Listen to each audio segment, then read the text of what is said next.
أعوذ بالله من الشيطان الرجيم.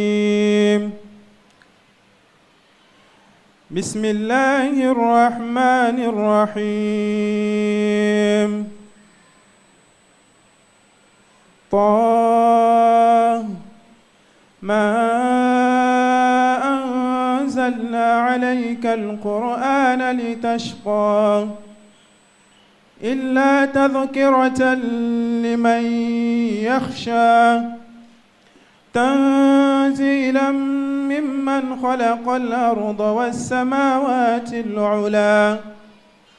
الرحمن على العرش استوى له ما في السماوات وما في الأرض وما بينهما وما تحت الثرى وإن تجهر بالقول فإنه يعلم السر وأخفى الله لا إله إلا هو له الأسماء الحسنى وهل أتاك حديث موسى إذ رأى نارا فقال لأهلهم كثوا إني آنست نارا لعلي آتيكم منها بقبس أو أجد على النار هدى فلما أتاها نودي يا موسى إني أنا ربك فاخلع عليك إنك بالوادي المقدس طوى وأنا اخترتك فاستمع لما يوحى إنني أنا الله لا إله إلا أنا فاعبدني وأقم الصلاة لذكري إن الساعة آتية أكاد أخفيها لتجزى كل نفس بما تسعى فلا يسدنك عنها من لا يؤمن بها واتبع هواه فتردى وما تلك بيمينك يا موسى قال هي عصاي أتوكع عليها وأهش بها على غنمي ولي فيها مآرب أخرى قال ألقها يا موسى فألقاها فإذا هي حية تسعى قال خذها ولا تخف سنعيدها سيرتها الأولى صدق الله العظيم. Sadaqallahu al-Azim, balagha Rasulul Karim. Qu'Allah nous donne la récompense de l'écoute de ces versets du Saint-Coran. Alhamdulillah, nous sommes dans la phase pratique de ces assises, le partage de connaissances. Et nous sommes en direct sur la radio Faïda, 95.3 FM. Et Inch'Allah, le samedi à partir de 21h30 sur la télévision Al-Bayan. Celle qui va prononcer la conférence, elle est dans la maison du savoir. Son mari est docteur. Docteur, merci d'être là. Docteur Bamba, qui est le PCA de la Fondation Zakat et Waqf en Côte d'Ivoire. Elle va nous entretenir sur la femme musulmane dans un état laïque. Nous saluons la présence massive de leadership féminin en Côte d'Ivoire. Qu'Allah nous donne la compréhension de cette conférence. Docteur a été présenté par Docteur Madjara Touré, sans aucune forme de transition, avec la permission de Al-Arabi. Nous allons lui permettre de prononcer sa conférence, d'abord en langue arabe et en langue malinké. Faddal, bismillah. الحمد لله. فموضوع درس هذا اليوم المبارك السعيد المرأة المسلمة في مجتمع علماني. موضوع هام جدا. هي تتعلق بقضايا المرأة. تلقي هذا الدرس الأستاذة الدكتورة ميمونة سومارو كريج من كلية الشريعة بفاس. ولا ننسى هي من أعضاء هيئة التدريس بجامعة الإفريقية الإسلامية المعهد العالي لتكوين الأئمة والدعاة إن شاء الله في بلدنا الحبيبة. فلتتفضلي معززة موقرة وعين الله ترى. شكرا. بسم الله. أعوذ بالله من الشيطان الرجيم. بسم الله الرحمن الرحيم.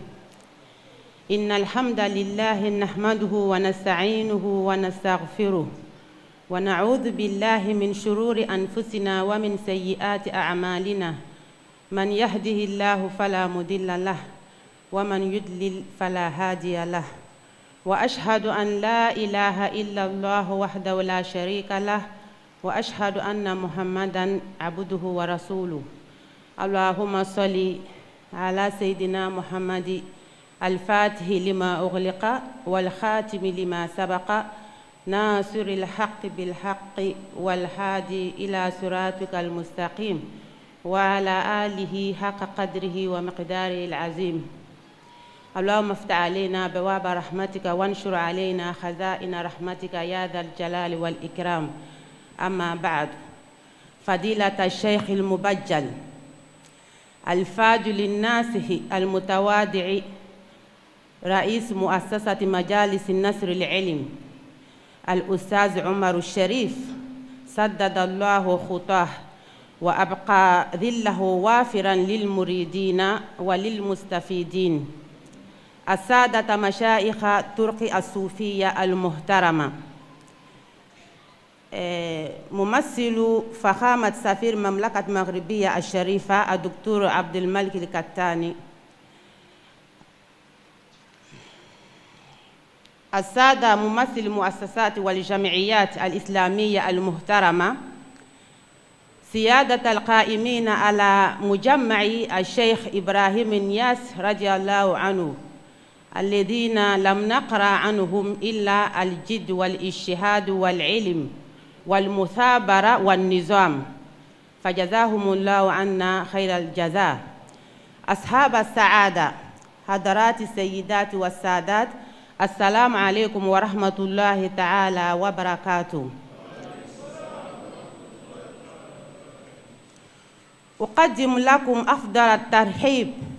ممزوجا بأسمى معاني الاحترام والامتنان. ويسعدني في بداية هذه الجلسة أن أحمد الله سبحانه وتعالى على هذه الجلسة المباركة، كما أعبر عن بالغ شكري لمؤسسة النصر العلم على ثقتهم في واختيارهم لكي ألقي هذه المحاضرة بين أيديكم الآن، فجزاها الله خيرا وجعلني عند حسن ظنهم. كما لا يسعني أن أشرع في المقصود دون تنويه بقيمة هذه المبادرة الثمينة والتي تؤذن بميعاد فجر علمي جديد في ربوع كوت ديفوار. فنسأل الله لهذه المبادرة الغالية عمرا طويلا حافلا بالعطاء النوعي ليس لكوت ديفوار فحسب، وإنما لكل القارة وفوق ذلك كله للعالم أجمع. أما بعد الموضوع المرأة المسلمة في مجتمع علماني. فقد قسمت الموضوع إلى مبحثين. المبحث الأول المرأة قبل الإسلام وفي الإسلام، وفيه مطلبان. المطلب الأول المرأة قبل الإسلام. المطلب الثاني مكانة المرأة في الإسلام. المبحث الثاني المجتمع العلماني وضرورة مشاركة المرأة المسلمة في المجال العام، وفيه مطلبين كذلك. المطلب الأول العلمانية مفهومها ومناقضتها لطبيعة الشريعة الإسلامية. المطلب الثاني إكراهات مشاركة المرأة المسلمة في المجال العام وجواب الإسلام عنها. المبحث الأول الذي هو المرأة قبل الإسلام وفي الإسلام. فأقول إن المرأة قبل الإسلام، أولا أبدأ في الحضارة الفارسية، لأن المرأة مرت يعني في مراحل عدة قبل الإسلام. أولا في الحضارة الفارسية، في اليهود النصرانية، وكذلك في الجاهلية قبل أن نأتي إلى المرأة في الإسلام. فأقول لقد لخص سيد رضا حسيني وضع المرأة في الحضارة الفارسية القديمة عصر الساسانيين، وقال كانت المرأة بمقدار قيمة العبد، أي ما يعادل 2000 سكة من الفضة، وأنه في كتاب بندهش عجز الرب من أن يجد موجودا آخر ليلد الأولاد، فأجبر على أن يخلق المرأة لهذا الغرض. وفي الكتاب نفسه لا تستطيع المرأة أن تجد طريقا إلى دار الرب بخلاف الرجل، فإنه يقدر على ذلك، وأنه إذا كان عمر البنت 9 سنوات كان من حق الوالدين أن يختاروا لها زوجا، وكان يجب عليها أن ترضى بذلك أو تموت، وأنه كان من حق الرجل أن يبيع زوجته للآخرين عند الحاجة. هذه كانت حالة المرأة عند الفارس. أما في حضارة اليهود النصرانية، يعني أوروبا وأمريكا، قبل إعلان حقوق الإنسان، ففي ظل الديانة اليهودية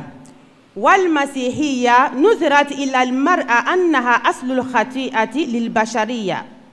يعني المرأة هي أصل الخطيئة للبشرية. بناء على ذلك اعتبر بعد حالاتها الطبيعية عقابا لها. ففي التوراة المعهودة اليوم الإصحاح 3 الآية 16 وقال للمرأة لو كثرن من مشقتك وحملك بمشقة تلدين الأولاد إلى بعلك يكون قيادك هو المسلط عليك بالاختيار. المرأة في العصر الجاهلي للعرب، فلم تكن المرأة العربية بمنع عما لاقته مثيلاتها في الأمم الأخرى، فقد وردت نصوص واضحة تشير إلى ما كان عليه وضع المرأة في عصر ما قبل الإسلام. يقول الله سبحانه وتعالى: وإذا بشر أحدهم بالأنثى ظل وجهه مسودا وهو كظيم يتوارى من القوم من سوء ما بشر به أيمسكه على هون أم يدسه في التراب ألا ساء ما يحكمون. قال قتادة: كان مضر وخزاعة يدفنون البنات أحياء، وأشدهم في هذا تميم زعموا خوف القهر عليهم وطمع غير الأكفاء فيهن. وقد جمع دكتور علي جمعة بعدما حرمت منها المرأة في المجتمع الجاهلي من ذلك حرمانها من حقها في إرث أبويها، وأن العرب كانوا يقولون لا يرثنا إلا من يحمل السيف ويحمي البيضة، وأنه لم يكن لها أي حق على زوجها يطلقها كيفما شاء، ليس لطلاقاته إياها أي حد، ويعدد الزوجات مطلقا بلا قيد ولا عدد. وكان الولد الأكبر أحق بزوجة أبيه غير أمه يرثها إرثا كالمتاع، فإن شاء تزوجها ويحبسها حتى تفتدي نفسها أو يرغمها على الزواج بآخر ويأخذ منها صداقها أو تموت فيذهب بمالها. المطلب الثاني مكانة المرأة في الإسلام. وظلت المرأة تعيش المعاناة من وضعها الاجتماعي في جميع الأمم إلى أن جاء الإسلام، فنقل الأمة العربية ومن استجاب لدعوة الإسلام من الأمم الأخرى من الجاهلية والأمية إلى العلم والحكمة وزكى أخلاقهم فصار لهم كتاب يتلونه ورسول يعلمهم. وفي التعليمات الأولى تحريم وأد البنات، فقرر لهم حق الحياة الذي هو أصل الحقوق، فقال الله سبحانه وتعالى: وإذا الموءودة سئلت بأي ذنب قتلت. وكرم النبي صلى الله عليه وسلم المرأة في أقواله وأفعاله، فقال: إنما النساء شقائق الرجال، فتغير نظر المجتمع إليهن ونالت حظها من الحقوق. ويمكن إجمال ما قرر لها من الحقوق في الآتي: أولا المساواة في العنصر وأصل النشأة. قال تعالى: يا أيها الناس اتقوا ربكم الذي خلقكم من نفس واحدة وخلق منها زوجها وبث منهما رجالا كثيرا ونساء. الآية. فبين الله سبحانه وتعالى أن الرجل والمرأة من نفس العنصر خلقهما الله زوجين متجاذبين حتى يخلق من اجتماعهما نسلا جديدا. ثانيا المساواة في التكليف دون تمييز بينهما. قال تعالى: من عمل سيئة فلا يجزى إلا مثلها ومن عمل صالحا من ذكر أو أنثى وهو مؤمن فأولئك يدخلون الجنة يرزقون فيها بغير حساب. ففي الآية نرى أن الله سبحانه وتعالى رتب الثواب والعقاب على الطاعة والمعصية سواء صدرت من ذكر أو أنثى، فهما متساويان في الجزاء متساويان في المؤاخذة. ثالثا المساواة بين الرجل والمرأة في الحقوق. قال سبحانه وتعالى: ولهن مثل الذي عليهن بالمعروف، فورثت من الإرث بعد أن كانت تهرم منه. للرجال نصيب مما ترك الوالدان والأقربون، وللنساء نصيب مما ترك الوالدان والأقربون مما قل منه أو كثر نصيبا مفروضا.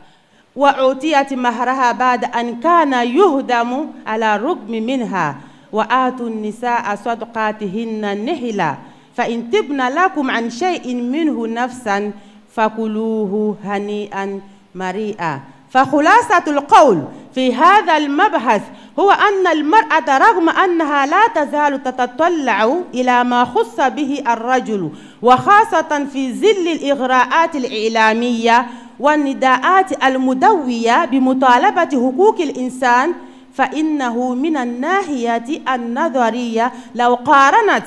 ما بين العصرين والفترتين ستجد ما يدعو إلى شكر الله وحمده، وتزداد ثقتها بربها وافتخارها بدينها والتزامها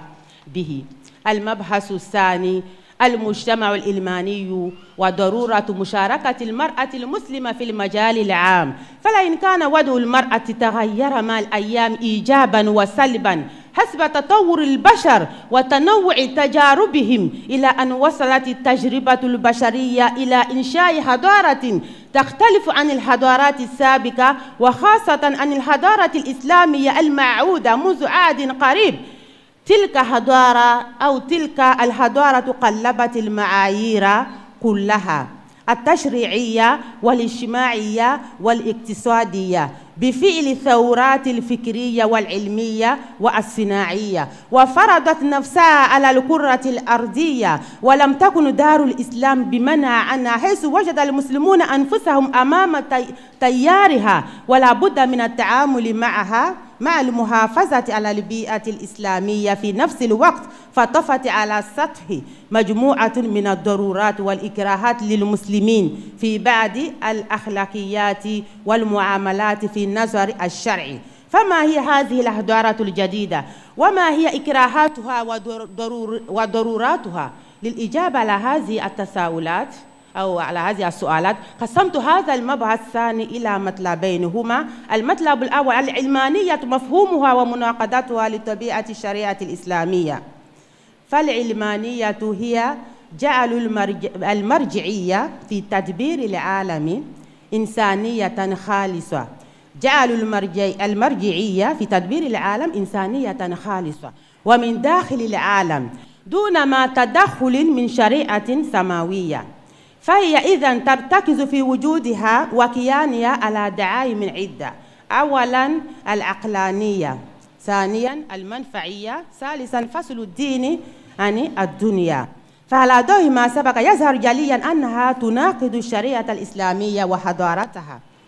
وتتخلص نقاط مناقضتها للإسلام فيما يلي: أن الإسلام حضارة جماعها حراسة الدين وسياسة الدنيا، بينما العلمانية حضارة جماعها الاستقلال عن الله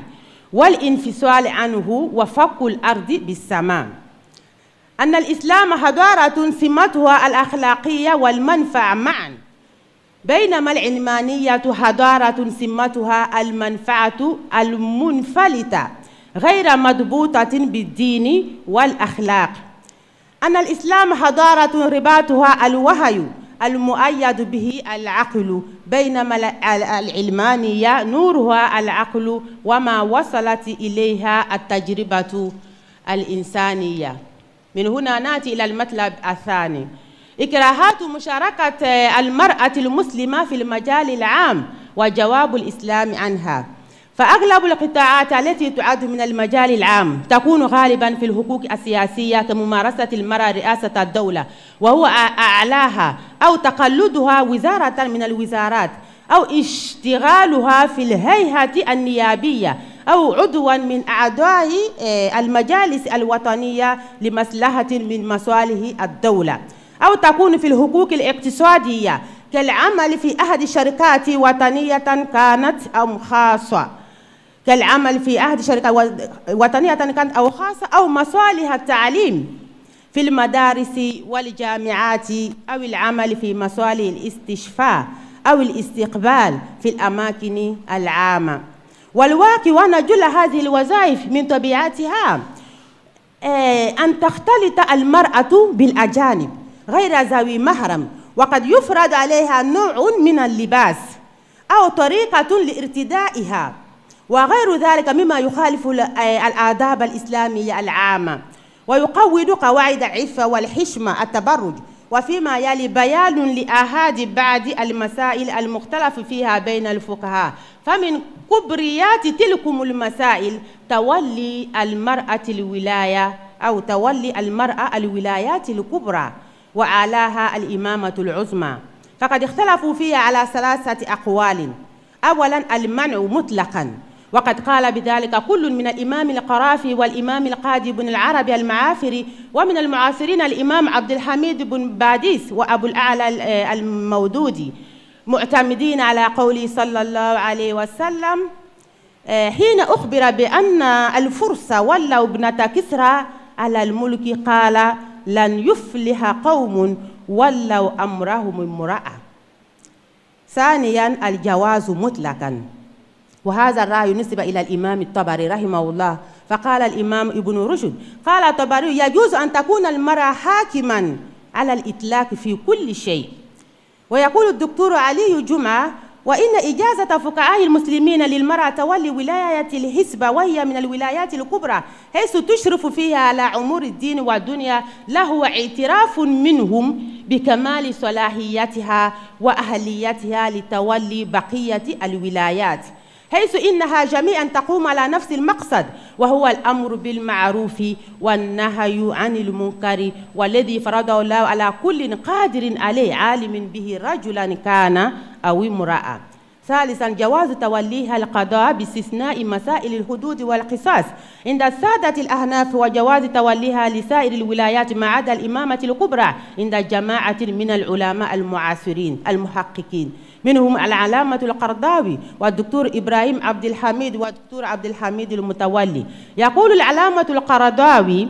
وأما منعها من تولي منصب الخلافة أو رئاسة الدولة وما في حكمها، فلأن طاقة المرأة غالبا لا تتحمل الصراع الذي تقتضي تلك المسؤولية الجسيمة، وإنما قلنا غالبا لأنه قد يوجد من النساء من يكون أقدر من بعض الرجال، مثل ملكة سبا التي قص الله علينا قصتها في القرآن في سورة النمل، وقد قادت قومها إلى خيري الدنيا والآخرة. حتى أسلمت مع سليمان لله رب العالمين. ولكن الأحكام لا تبنى على النادر بل على الأعم الأغلب، ولهذا قال علماؤنا النادر لا حكم لهم. وأما أن تكون مديرة أو عميدة أو رئيسة مؤسسة أو عضوا في مجلس نيابي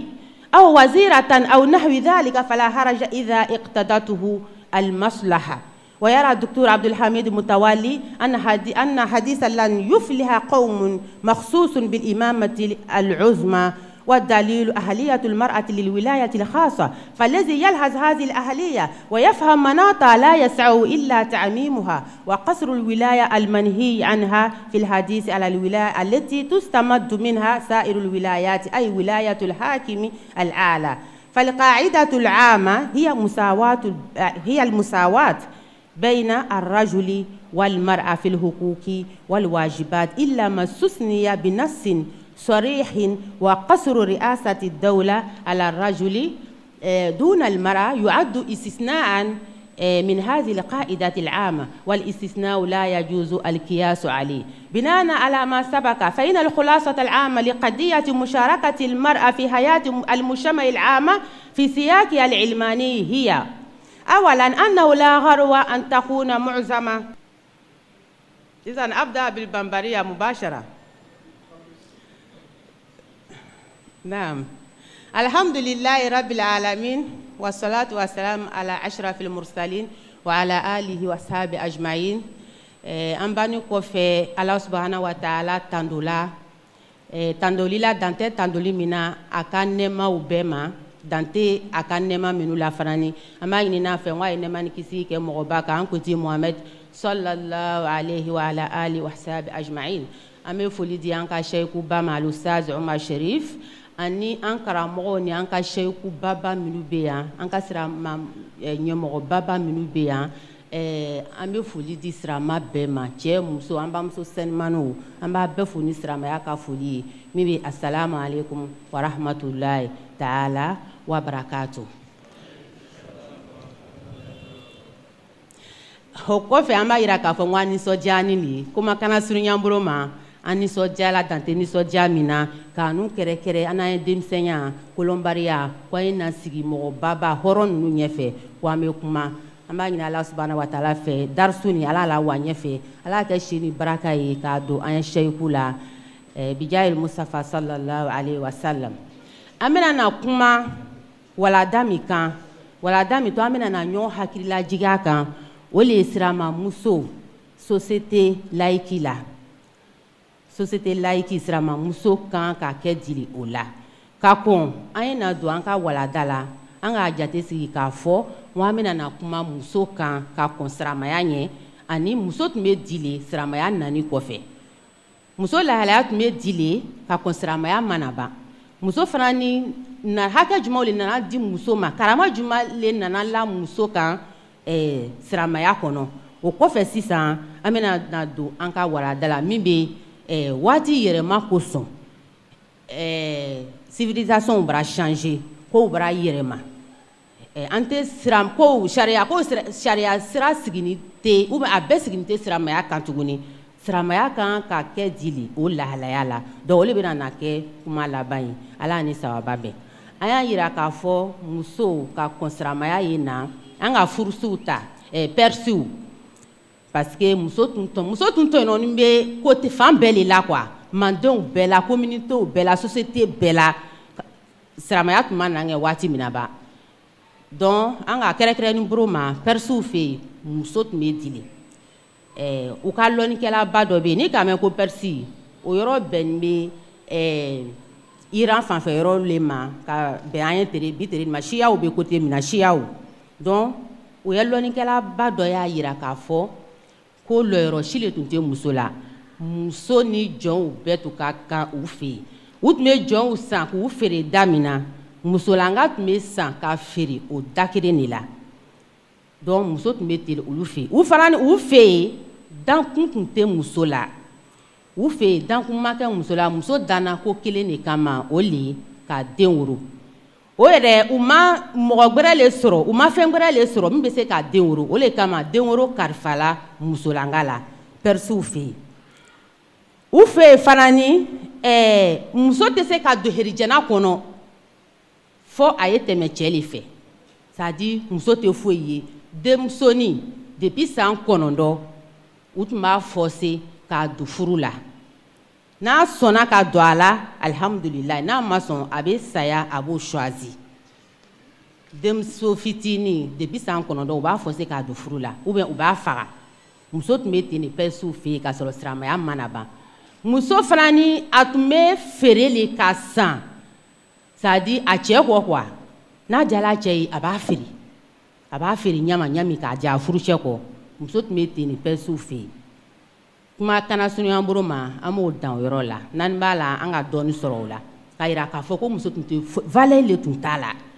an bɛna sekɔ sisan ka na yahudiyaw ni chrétienw fɛ yen waati la Europe fanfɛyɔrɔ la waati la u tun ma droit de l'homme u tun ma o fɔli kuma seba k'a fɔ ko hakɛ kan ka di mɔgɔw ma u tun ma o fɔli kuma se ŋɛba muso tun bɛ jili olu ka waati min o la yahudiyaya la chrétienya la olu ka muso jate sɛtɔnaba le ye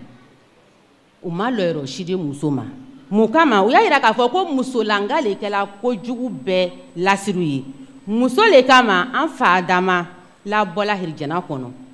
donc o kama o la alimara ya aslu khatiya kojugu bɛɛ lasiri kun bɛ muso le donc sɛtɔna belebeleba o kama o la hɛrɛ a ma kɛ muso ye ko la olu fɛ yen hali ka taa bila bi parce que lienba le bɛ u ye waati kumaw ni layiki kumaw cɛ ka bɛn an ye tere ma bi donc muso ma hɛrɛ sɔrɔ o la ani ka taa se bi o kɔfɛ an bɛ na muso tun bɛ dile u fɛ yen jahiliya arabuw fɛ yen jahiliya waati la k'a sɔrɔ silamɛya mana ban arabuw yɛrɛ fɛ yen musolanga tun bɛ di a yirala k'a fɔ a sabatila komi kuranna k'a fɔ cogoya min na wa iza bushira ahaduhum bil unsa zalla wajhu muswadda muso tun tɛ foyi le n'Ala subahana wa taala to ka arabu keri jɛgɛ denmuso la a tun bɛ fitina a tun bɛ dimi a tun bɛ siti mun kama Ala ka heri kɛ denmuso la olu ka mun de k'o la u tun bɛ denmuso ɲɛnama u tun bɛ o le su donna Ala subahana wa taala k'a fɔ u ma o la ko ala sa ama yahkumun ko o kɛla kojuguba ye ka denmuso ɲɛnama don alu ma muso ye lanifɛnba min ye alu ma se k'o kɛ ɲagbɛrɛ ma fo k'a ɲɛnama su don donc arabuw fɛ yen sani silamɛya ye na u ka kabila babaw baaragbɛrɛ tun t'u la fɔ ni ɲɔgɔn na et puis fana ni an ka karamɔgɔ cɛba dɔ bɛ ale juma ale y'a yira k'a fɔ ko valeur tun tɛ muso la kunfinya waati la arabuw fɛ yen k'a sɔrɔ silamɛya mana ban mun kama u tun tɛ tiɲɛ dila muso ma muso tun tɛ tiɲɛ ta la u fɛ yen muso yɛrɛ tun bɛ kɛla tiɲɛ le ye et puis fana ni cɛ tun bɛ muso minɛ kojuguya le la a tun bɛ muso furu sa cogoya la cogoya min k'a diya a tun bɛ musow labɛn ka musow kɛ ɲɔgɔn ka chama danna c'est à dire cogoya la dan tɛ cogoya min na quoi arabuw fɛ yen sani silamɛya ye na muso tun tɛ bila ko bɛrɛ la a cɛ tun b'a feere komi marchandise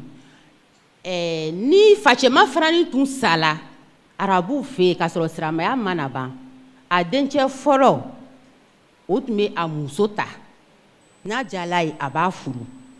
n'a diyala ye a b'a furu mɔgɔ wɛrɛ ma n'a diyala ye a b'a feere ni ko diyala dencɛ fɔlɔ ye muso tun bɛ yɛlɛma ale ka mara le kɔnɔ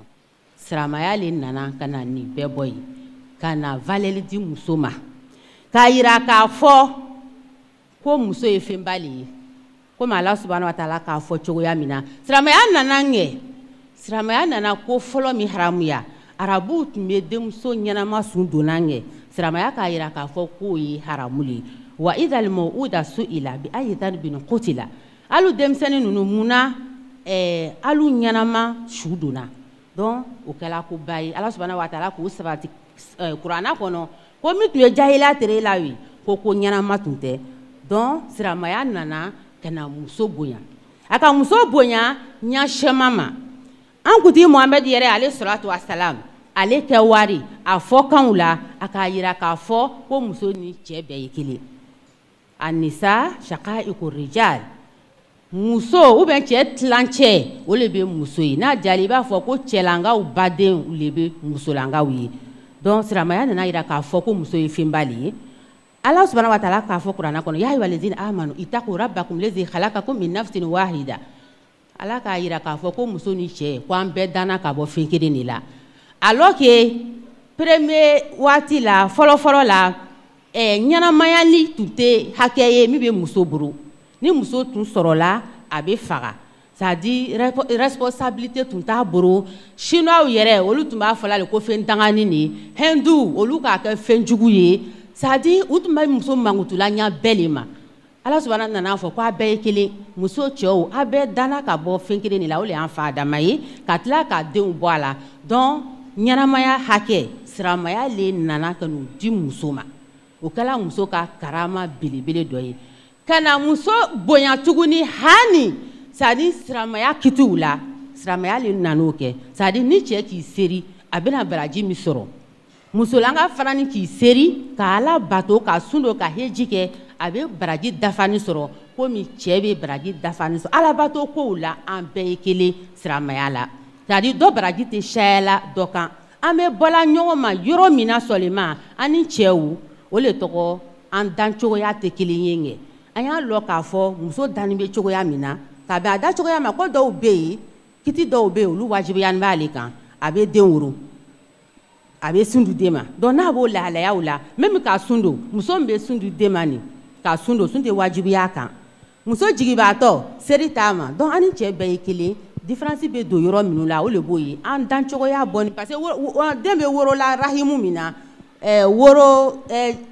fɛngɛ a rahim den bɛ fɔmela yɔrɔ min na o bɛ muso le la o tɛ cɛ la donc o le kama alimara tahid muso bɛ hayida kɛ muso bɛ jigi muso bɛ sin di den ma bon o tɛ cɛ la sinon n'olu tɛ an ni cɛ an bɛɛ ye kelen Ala subhanahu wa ta'ala fɛ donc o nana kɛ karama belebele le ye o tun tɛ mɔgɔw fɛ yen mɔgɔ minnu kɔnna silamɛya ɲɛ et puis fana ni diinɛ wɛrɛw fɛ yen muso ma kɛ ten komi an k'a ye cogoya min na sisan muso bonyaɲaba dɔ le kɛla Ala subhanahu wa ta'ala kɔ silamɛya la k'a fɔ k'a ka muso ni cɛ bɛɛ kaɲa hakɛw la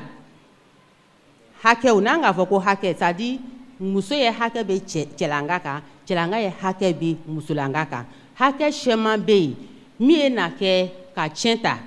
o ye hakɛ le ye min ye na kɛ ka lɔnni ɲini hakɛ le ye min ye na kɛ ka baara kɛ min ye na kɛ cɛ y'a minɛ ka ɲa furu kɔnɔ an k'a ye sisan valɛsi le tun t'a a la a furucɛ bolo a b'a feere a b'a san a bɛ ko bɛɛ la kan mais silamɛya nana a fɔ cɛ ma di wa ashiruhunna bil ma'ruf a furumusow a y'u minɛ ka ɲa rifqan bil qawarin ko karo le bɛ musolangaw ye a ye hinɛ u la muso lana ka bɔ galakakolo min na o fangani n'i ko k'u b'a tere i b'a furu sa donc nin bɛɛ kɛla le ko cɛlangaw ye hinɛ muso la donc o bɛɛ kɛla hakɛ belebele le ye karama le ye k'a di muso ma min tun tɛ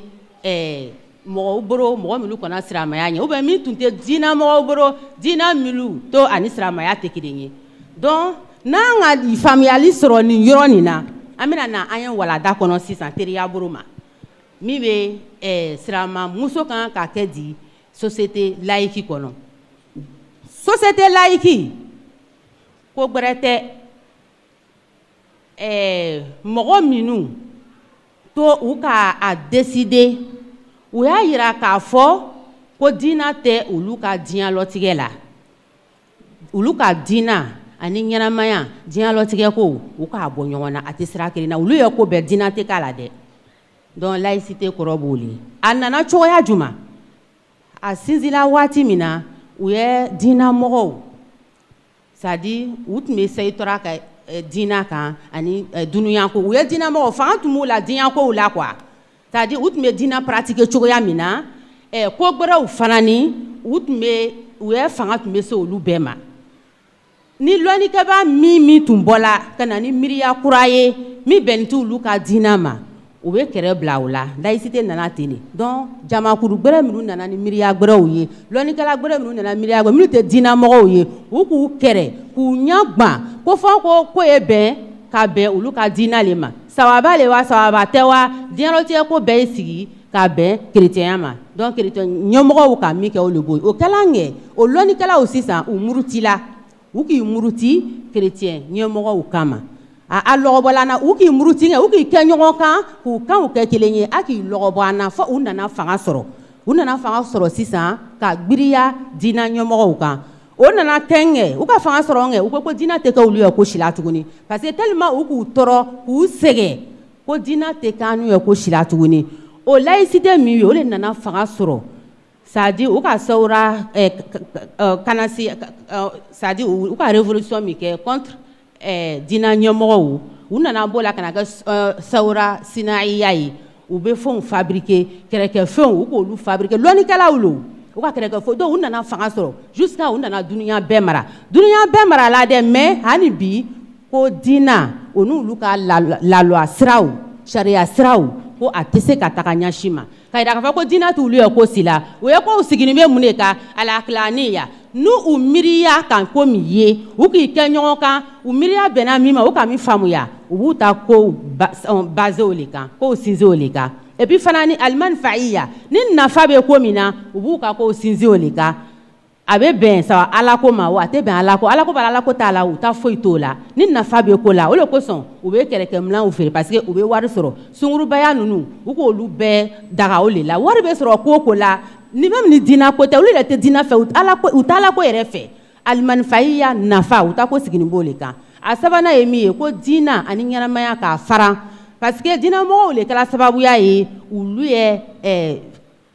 fɛnkɛ alhadara u ye communauté sigila quoi ou bien u ye civilisation diinɛmɔgɔw le kosɔn u k'i karaba k'a sigi donc laïcité sigini bɛ min kan o le bɛ nin an k'a ye k'a fɔ ko laïcité ni diinɛ tɛ ɲɛ kelen ma ko kelen tɛ an do k'a ye sisan ko muso k'a silamɛya bonya muso ka silamɛya bonya hani ka n'a kɛ cɛ b'a la bato cogoya min na muso kan k'a la bato ten de ala subhanahu wa taala ko ma khalaqtul jinna wal insa illa liya'buduni ko ma jinna ni adamadenw da foyi kosɔn ko fɔ ka ne ala subhanahu wa taala bato donc silamɛmuso kan k'a la bato le k'a ye diinɛ mina sɛbɛ la an k'a faamuya rasul k'a yira o yɔrɔ n'ale salatu wasalam khairul quruni qarni summa lezina yalunahum summa lezina yalunahum ko waatiw bɛɛ la fisamanden mɔgɔ b'a ko ten rasul ale salatu wasalam ko le bɛ ne ye waati ye n'o bɔla ye waati in bɛna tugu o la waati in bɛna guwan o la o kɔfɛ waati in bɛ guwan o la o kuma kɔrɔ bɛ mun de yirala an na tuma ni waati yɔrɔ ma janya la kuranna jigila waati min na nin waati bɛ tiɲɛ de an nana se o le la ka na se laïcité ni ma sisan donc waati tiɲɛna muso dɔ kan k'a ye diinɛ pratiquer o kama o la sigi dɔw degun dɔw muso b'o sɔrɔ la sisan société laïcité kɔnɔ société laïque kɔnɔ c'est-à-dire muso kan k'a ye diinɛ kɛ cogoya jumɛn de silamɛya ko a y'i seri a ye sun don a y'i sutara a ye dan sigi ani cɛlankaw ka tagamɛɲɔgɔnya la to société laïque diinɛ tɛ yen n'i yɛrɛ ko k'u bɛ n'i ka diinɛ pratiquer u ye sariya bɛ pratiquer la yɔrɔ minnu la n'i ko k'u bɛna silamɛya diinɛ labaara o yɔrɔ la i ye baarako bɛ ɲagami olu ta laluwaw bɛ yɔrɔ minnu la o de kosɔn gouvernement o gouvernement n'a fɔla ko laïque le a kuma bɛ caya ni silamɛya ye parce que u kɛlen bɛ bi ka duniya bɛɛ minɛ même gouvernement minnu bɛ silamɛ jamanaw tɔgɔ le k'a bɛn an ye bi tere nin ma silamɛya bɛ baara bɛ kɛ silamɛya la jateya dɔ le kɔnɔ ten sinon laïcité nin ka diinɛ ni duniya fara o le bɛ yɔrɔ bɛɛ la o kama o la an silamɛmusow an kan k'a kɛ ten n'an ko ka muso ye baara kɛ an k'a yira sisan a y'a dɔn kɔnɔ komi kuma lateliya a bolo ma n ka gbaya tɔgɔ kan ala subhanahu wa taala ko ni muso ka baara bɛrɛbɛrɛ kɛ o cɛ ka baara bɛrɛbɛrɛ kɛ o ala bɛ n'a bɛɛ sara bɛrɛbɛrɛ ɲakelen nin ma a bɛ n'a bɛɛ sara juguma la ɲakelen nin ma donc muso kan ka baara kɛ komi histoire k'o fɔ an ɲɛna cogoya min na depuis silamɛya mana ban musow ka baara kɛ yɔrɔw la yɔrɔ minnu a baara kɛ ye ko ba le silamɛya nana ka na sabati a m'a fɔ ko kojugu le rasul fana ntɛrɛla ale salatu wasalam musow ka baara kɛ territoire bɛɛ ka yɔrɔ bɛɛ la rasul k'o sabati donc muso kan ka baara kɛ o baara min ye fo a ye kɛ ka bɛn silamɛya ta le ma silamɛya lalwa le ma to laïcité a bɛna fɔli ko kana musɔrɔ siri ka taa bureau la i kana musɔrɔ siri ka taa classe la i kan ka secrétariat kɛ k'i maquiller k'i ɲɛlɔ diya mɔgɔw la alors que cɛ ni muso Ala subhanahu wa ta'ala ko kul lil mu'minati yaqudna min absarihinna wa yahfazna furujahunna musow a y'a ɲafilɛli jigi c'est à dire a ye comportement ni mɔgɔ wɛrɛ cɛw ye silamɛya ka dansigi a la ɲɛ bɛɛ le ma même i kan ka kuma mɔgɔ wɛrɛ cɛ ye cogoya min na dan b'a la fala taqdana bil qawli fayatma allazi fi qalbi marad donc o n'o ɲɔgɔnna muso kan ka fani minnu don nisaun kasiyat ariyat alors que laïcité traîne na bureau la a bɛna fɔ ko ye jupe mini le don fani dɔw bɛ yen olu bɛna faridaya i ka kuyo le don e dɔ ye sirama muso ye i ye diinɛ ko k'i yɛrɛ sutura ka hijabu le ta i kan k'a k'o la di donc kuma sɛman ɲininkali sɛman bɔla o yɔrɔ la est-ce que muso i kan k'i bolo la cɛ tigɛ la laïcité la loi kɔnɔ bureau la n'i donna kiriya donna e min ɲɛlɔ diya kiriya na k'a yɛrɛ ko ka i nisɔndiya la k'i bolo la a boro i ye patron o i baarakɛɲɔgɔn o k'i bolo don a boro yɔrɔ dɔ yɛrɛ la sumusumuni le bɛ kɛ alors que i baden tɛ i fa tɛ donc laïcité yɔrɔ la a kan ka kɛ ten de to silamɛya don kɛni bɛ ka dansigi o la donc kuma nana caya sisan kuma nana caya ko minnu kan ko sɛma est-ce que muso yɛrɛ kan kumalateriya b'o ma muso kan ka kɛ masa ye wa muso kan ka kɛ juge ye wa donc lɔnnikɛlaw nana kuma sɛma fɔ dɔw y'a jira k'a fɔ ko muso kan ka kɛ jamana président ye muso kan ka kɛ an ye waati nin na parce que n'an k'a filɛ kɛ ko sɛma bɛ yen bi ou bien silamɛya tun ka ko sɛma kumandenya muso ma a ma kɛ ko min ka nagasi don muso ye ko la quoi muso yɛrɛ ye karama kosɔn o kow tun bɛ yen k'a fɔ n'a bɛ nin kɛ a y'a kɛ jateya kɔnɔ mais waati kama a tun bɛ bɛn parce que u tun bɛ silamɛya jamana de la fitina tun jɛnsɛnnen tɛ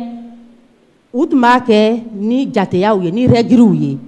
mais ni dɔrura tun nana k'a fɔ ko fɔ a ye kɛli a tun bɛ kɛ an y'a filɛ an bamuso Aisha ani Soleim n'u tun taara kɛrɛkɛyɔrɔ la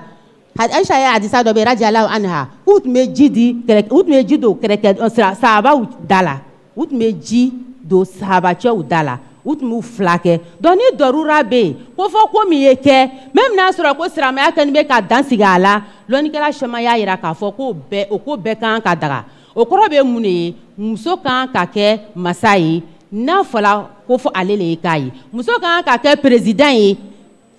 n'a sɔrɔ ko wajibi le k'a ye kɛ président ye muso kan ka kɛ ministre ye ni wajibi le k'a ye kɛ ministre ye muso kan ka kɛ député ye maire ye ninnu n'a ɲɔgɔnnaw directeur babaw sociétéw kunna karankɛyɔrɔw la banque directeur muso kan ka nin baara bɛɛ kɛ n'a sɔrɔ ko wajibi le k'a y'a kɛ mais a b'a kɛ sariya dɔ kɔnɔ o sariya ye mun de ye silamɛya kana bɔ a ka kow la an y'a filɛ Malikatu Bilikis ale tun ye masaba ye kuranna k'a sabati kuranna k'a ye masaya sabati parce que a kisa fɔla an ɲɛna mais ala ko tun t'a la waati min na kuma sayala ala ko nana bila a la a ko inni aslamtu ma Suleimana li rabbil alamin c'est-à-dire o le kama kuranna yɛrɛ nana ka na a ɲɛfɔ rasul fana ni k'a sabati donc lɔnnikɛla dɔw k'a fɔ k'o b'a jira k'a fɔ ko muso kan ka kɛ masa ye dɔw fana ni k'a jira k'a fɔ ko a tɛ bɛn ko muso ye kɛ masa ye ɲɛ si ma parce que rasul k'a fɔ alayhi salatu wa salam a nana fɔ a ɲɛna ko farisiw fɛ yen ko masakɛ denmuso ko a kɛra masa ye ko rasul ko la yuflihu qawmun walaw amrahum imra'a donc o hadisa kama dɔw ko muso man ka kɛ masa ye mais dɔw ko muso bɛ kɛ masa ye a bɛ kɛ ministre a bɛ kɛ maire a bɛ kɛ fɛn bɛɛ ye sabu Seydina Umar a ye a sabati ko sifa ye kɛ gendarme ye lɔgɔ la ka mɔgɔw kɔrɔsi c'est-à-dire minnu bɛ kojugu kɛ o minnu bɛ ko bɛrɛ kɛ ka mɔgɔw corriger ka mɔgɔw kiti bɔ donc madame n'o sabatila donc k'a bɛ bɛn ko muso ye baara kɛ yɔrɔ bɛɛ la donc kuma kana surunya bolo ma an b'a fɔ ko muso société laïque kɔnɔ c'est-à-dire a bɛ bɛn ko a ye kow sigi sen na k'a bɛn silamɛya le ma i bɛna ko kɛ diinɛ kana bɔ a la mais n'i ka diinɛ pratiquer i ka baara kɛ diinɛ la a bɛna nɔ bila i ye baara la par exemple a fɔla ko e tɛ na dereke jan don ka taa baarakɛyɔrɔ la n'i k'a don baara bɛna can a fɔla ko i y'a kɛ cogoya min na communauté laïque la i b'a k'o cogoya la n'i bɛ fɛ ka don bureau la i ye misɔrɔ b'i kunna i bɛ t'i baara kɛ komi i kan k'a kɛ cogoya min na mais n'i t'o yɔrɔ la i b'i ya silamɛya fani ta donc ko ni silamɛya ka jateya sigi a la muso ka baarako la an man ka bɔ o sira kan min ye na kɛ ni fani ye muso kan ka fani min don ka bɔ silamɛya k'o jate sigi ani comportement mɔgɔ wɛrɛ cɛw ye silamɛya k'o jate sigi muso fana n'i bɔra cogo o cogo ka taa baara kɛ kɛnɛma i ka furu i y'i janto o la baara min bɛna sigi i ka furu kan k'i ka furu can responsabilité minnu dɛnni b'i bolo ou bien minnu sɛmɛni b'i la k'a bɛn silamɛya ma baara min bɛna o can i bolo i b'i jija i bɛ tajuma bayna al-amrayn i b'a labɛn c'est-à-dire i bɛ se k'a kɛ cogoya min na i b'i jija fila bɛɛ bɛ se k'a kɛ cogoya min na dɔ ta tɛ dɔ can i b'i jija i bɛ baara kɛ k'a bɛn o ma mais k'a fɔ k'u bɛna bɔ i ka diinɛ fani le la ou bien i bɛna na i ka diinɛ fani le bɔ i kan na pour que i bɛ société laïque le la o kuma bɛ caya parce que Ala subhanahu wa ta'ala ko wa ma khalaqtul jinna wal insa illa liya'buduni ko ma da foyi kosɔn fo Ala bato kan ka kɛ siramamuso ye ko bɛɛ le la même n'a bɛ société laïque la kuma fana sunuɲan bolo ma kuma bɛna dan nin yɔrɔ la insha Allah aqulu qawli hadha wa astaghfirullah li wa lakum wa lisaili almuslimin rabbana atina fid dunya hasana wa fil akhirati hasana wa qina azaban nar subhana rabbika rabbil izzati amma yasifun wa salatu wa salam ala al mursalin walhamdulillahi rabbil alamin. Alhamdulillah alhamdulillah alhamdulillah فجزيل الشكر نهديك أيتها الأستاذة الدكتورة على هذه المحاضرة البررة المصحافرة فرب العرش يحميك إن كان فيما نراه من كرم من فيك مزيد فزادك الله. Je demande la permission à nos mamans, nos guides imams, mais surtout le Cheikh Chérif Omar Abdelaziz, la route avant de commencer. أعوذ بالله من الشيطان الرجيم بسم الله الرحمن الرحيم الحمد لله رب العالمين الحمد لله وكفى الحمد لله على كل حال وأستغفر الله من كل ذنب والصلاة والسلام على رسول الله رب اشرح لي صدري ويسر لي أمري واحلل عقدة من لساني يفقهوا قولي اللهم صل وسلم على عين رحمتي الربانية سر ربوبيتي صلاة ترب لنا بها شؤوننا في الظاهر والباطن في الدنيا والآخرة يا رحيم يا رحمن. Éminentes personnalités, guides et honorables invités, soyez les bienvenus à la deuxième conférence des Assises du Triomphe du Savoir et recevez la salutation des hommes pieux, celle-là même qui est une bénédiction tant pour vous que pour nous. Assalamu alaikum wa rahmatullahi ta'ala wa barakatuh. Allah, dans sa grande sagesse, a créé l'humanité par couple, l'homme d'une part et la femme d'une autre, et il les a favorisés sur une grande partie de sa création, leur but étant de l'adorer exclusivement. Ainsi, Allah leur a fait don de la raison et de la connaissance, c'est-à-dire le discernement. Et à ce propos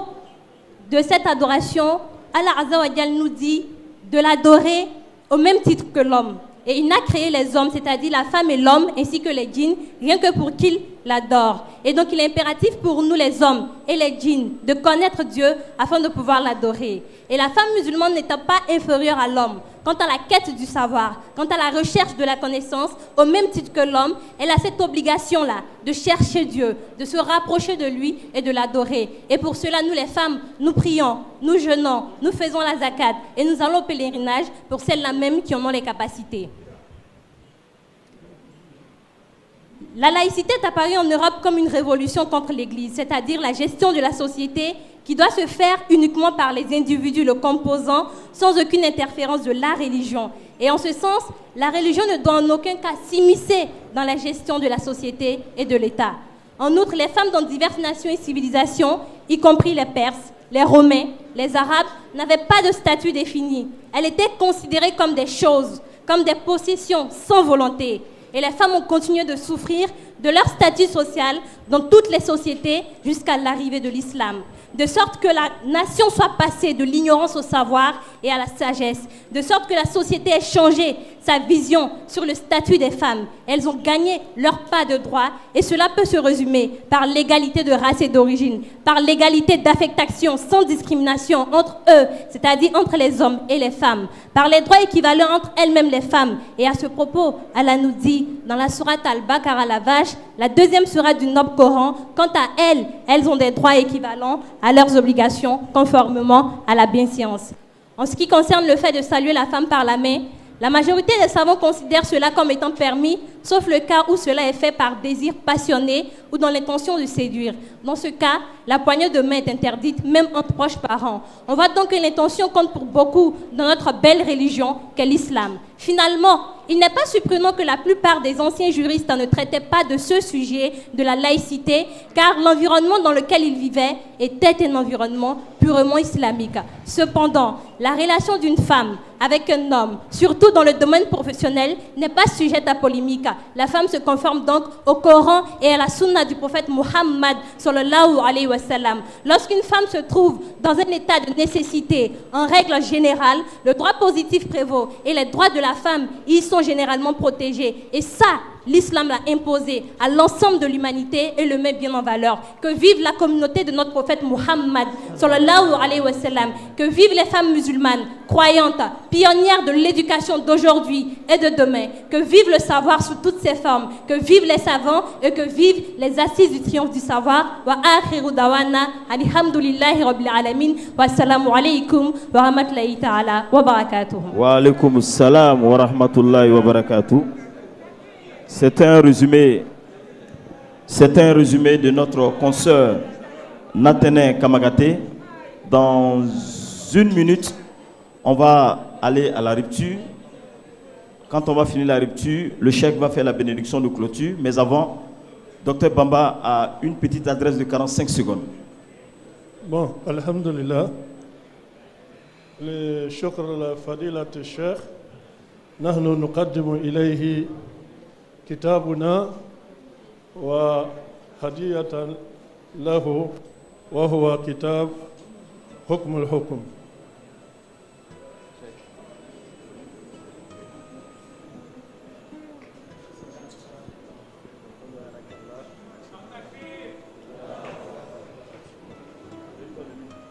حكم الحكم, c'est-à-dire juriste des juristes. Ah d'accord, حكم الحكم, juriste des juristes. Je pense qu'il est l'heure arabe de la...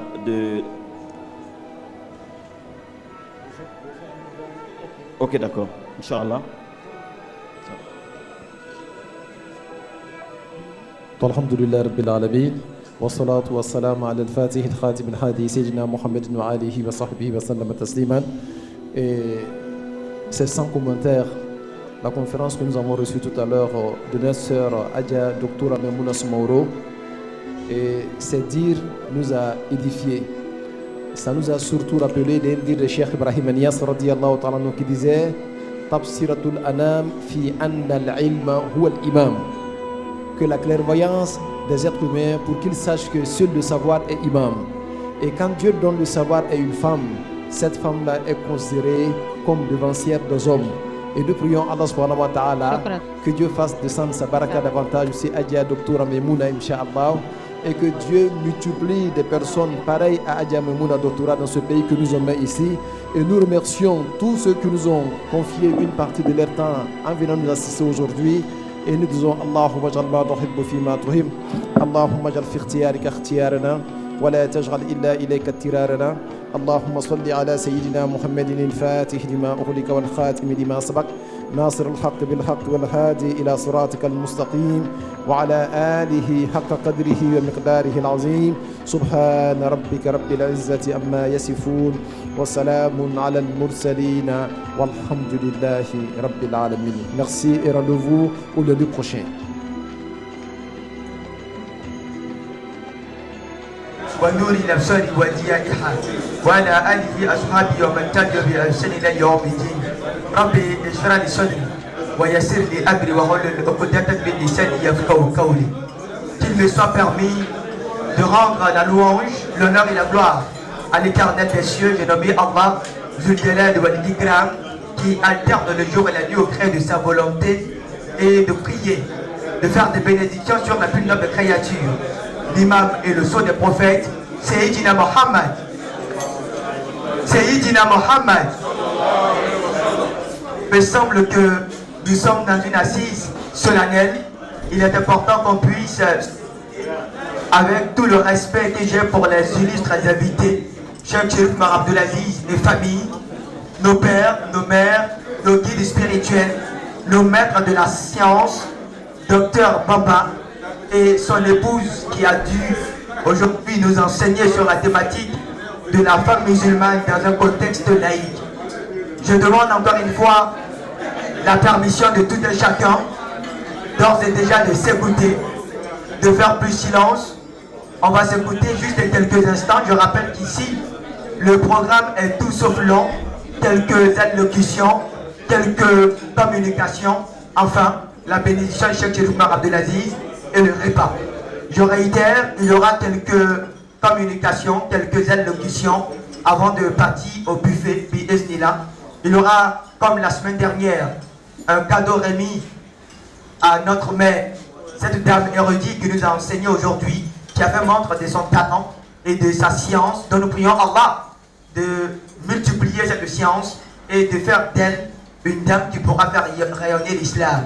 À côté d'elle, vous saluez vous aussi, imminente personnalité, imam, à vos rangs, grades de qualité. Salam alaikum wa rahmatullahi wa barakatuh. Alors essentiellement, un prix sera remis à notre conférencière aujourd'hui, qui nous a épaté des mains de Cheikh Chérif Oumar Abdelaziz, guide spirituel de Nasrul Ilm Côte d'Ivoire. Mais avant, une communication des responsables de Nasrul Ilm Côte d'Ivoire, présenter encore une fois cette structure qui milite dans le chantier de l'islam à travers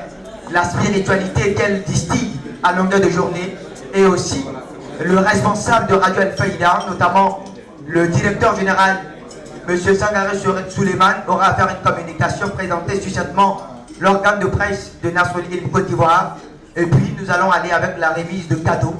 de Nasrul Ilm à notre conférencier d'aujourd'hui. Cadeau qui veut symboliquement remercier cette dame, sinon vous savez comme moi, aucun fruit de cette terre ne peut remercier quelqu'un que vous donne le savoir, si sinon Allah lui-même dans sa magnanimité infinie qui remercie ceux dont il attribue quelque savoir que ce soit là. Et donc Moriba Kaba va venir au compte de Nasrul Ilm Côte d'Ivoire, saluer l'assistance, saluer tout le monde avant d'entamer cette cérémonie. Je rappelle que de main de maître, Abdourahmane Bagagnan assure la partie technique, lui et toute la collaboration de Nasrul Ilm Côte d'Ivoire. Notre conférencier va donc s'asseoir et puis nous allons débuter la cérémonie. Vous l'avez dans votre musique.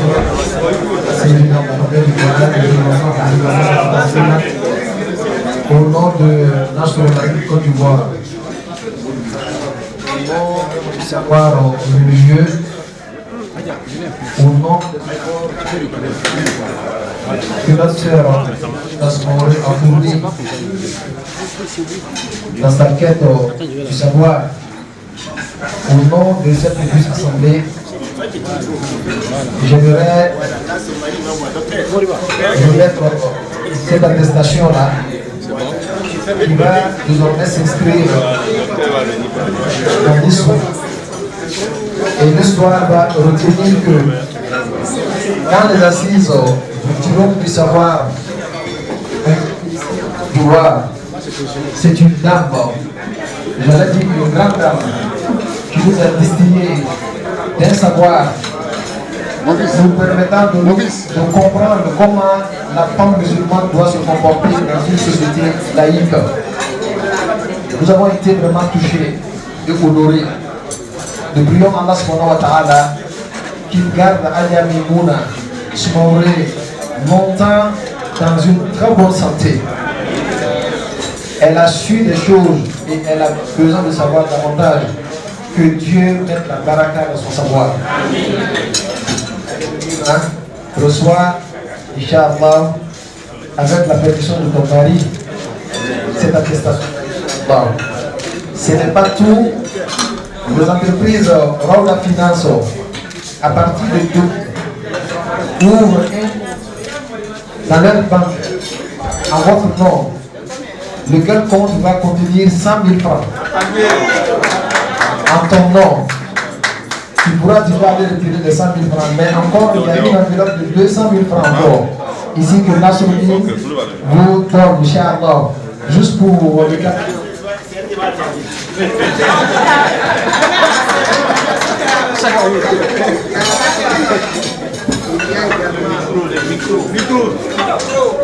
Il y a également Adem Memouna Touré, cette grande commerçante de pagne, qui vous offre aussi des pagnes, Inch'Allah.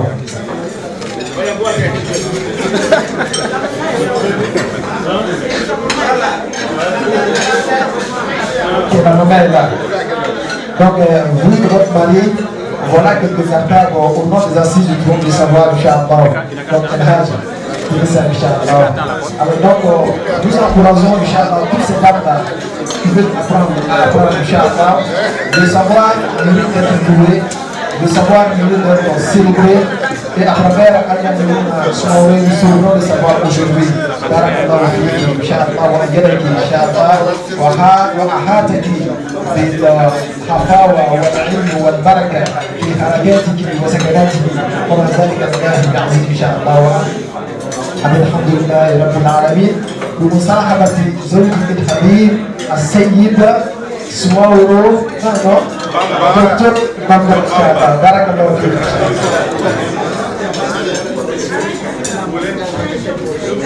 Alhamdulillah, nous remercions beaucoup Cheikh Abdelaziz Idriss, surtout Madame Nasruddin, parce que si il y a, bon, si je peux dire une association ou bien qui me plaît beaucoup, c'est Nasruddin. Bon, tout le monde ici, tous ceux qui me connaissent, je sais que j'aime Algérie, parce que j'aime savoir, j'aime acheter les livres, j'aime faire des écrits aussi. C'est ça que j'ai donné de mes premiers livres, qui est Juriste de Juriste. Donc on vous remercie beaucoup, tous, surtout quelqu'un que nous avons perdu longtemps, c'est Dr Touré. Bon, on était ensemble au Maroc. Bon, et après maintenant, aujourd'hui, comme les Marocains disent, Nar Kabir Hadi. Shukran. J'aimerais aussi remercier la présence de Alia Massan Idriss Rabino, Inch'Allah, et de souhaiter la bienvenue. Il y a longtemps on l'avait vu, Inch'Allah, elle nous manquait beaucoup. Alia Massan, sois la bienvenue, Inch'Allah. Sans oublier une dame qui risque de dire que je l'ai laissée. Alia Fatou, tu es la bienvenue, toi aussi tu nous as manqué. Inch'Allah. Merci beaucoup. Merci encore une fois à Cheikh Abdelaziz. Merci au couple papa.